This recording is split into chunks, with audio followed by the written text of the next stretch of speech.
प्रवचन विवेकाचा, असाच मानवतेचा, भक्तीचा, पावित्र्याचा, साक्षात्काराचा, विवेकाचा, प्रगतीचा, उन्नतीचा प्रकाश अशा एका व्यक्तीला पुढे येणं गरजेचं आहे.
नाहीसा करून ज्ञानाची ज्योत मनामनामध्ये जागवणारे ज्ञान मंदिर आणि त्या ज्ञान मंदिराच्या उभारणीमध्ये आपले जीवन चंदनाप्रमाणे झिजवणारे व्यक्तिमत्व म्हणजे आपल्या संस्थेचे संस्थापक कैलासवासी पांडुरंग नारायण चव्हाण गुरुजी उर्फ दाजी यांना 39व्या स्मृती दिनानिमित्त मी विनम्र अभिवादन करते.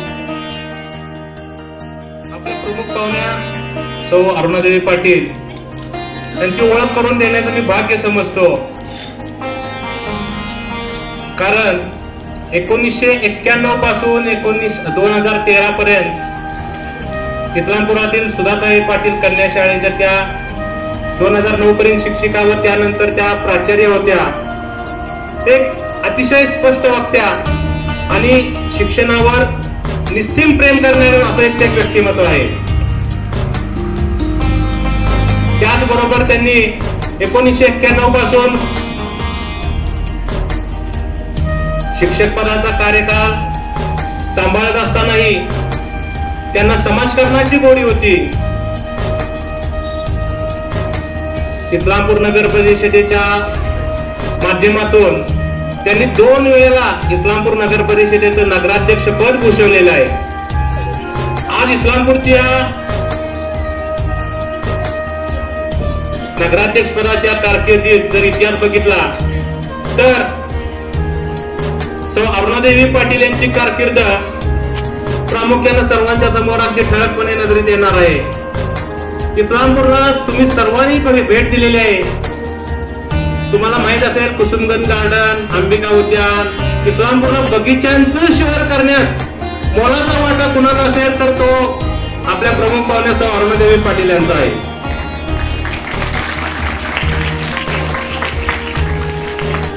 संत गाडगेबाबा स्वच्छता अभियान असो किंवा आणखी वाचन चळवळ,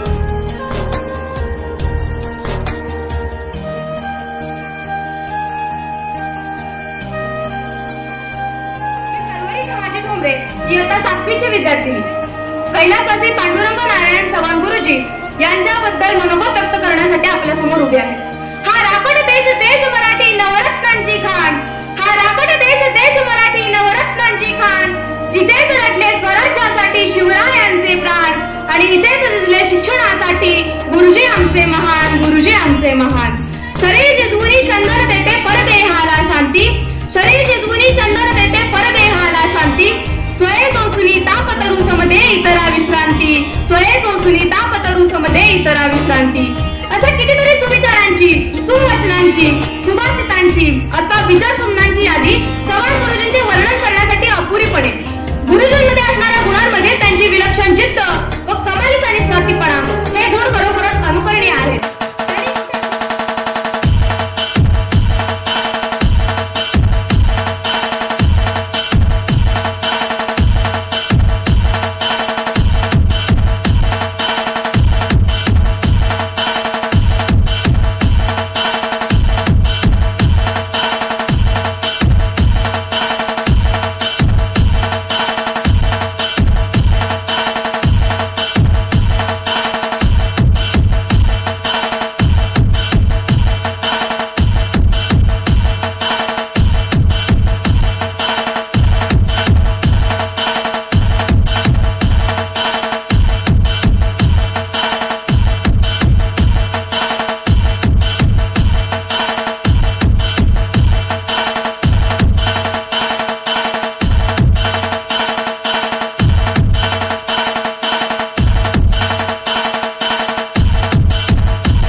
मुलींची शिक्षणाला पैसा कुठून आणायचा आणि त्यात पुन्हा मग कपडे साड्या वगैरे थोडं व्यवस्थित बाहेर जायला म्हटलं तर पाहिजे.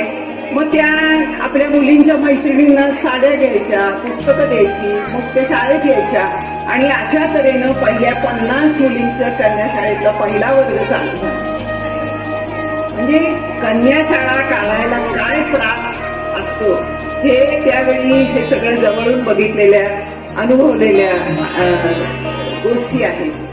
आणि मग वाटेगाव सारख्या ठिकाणी पुन्हा ही दुसरी शाळा काढताना किती त्रास झाला असेल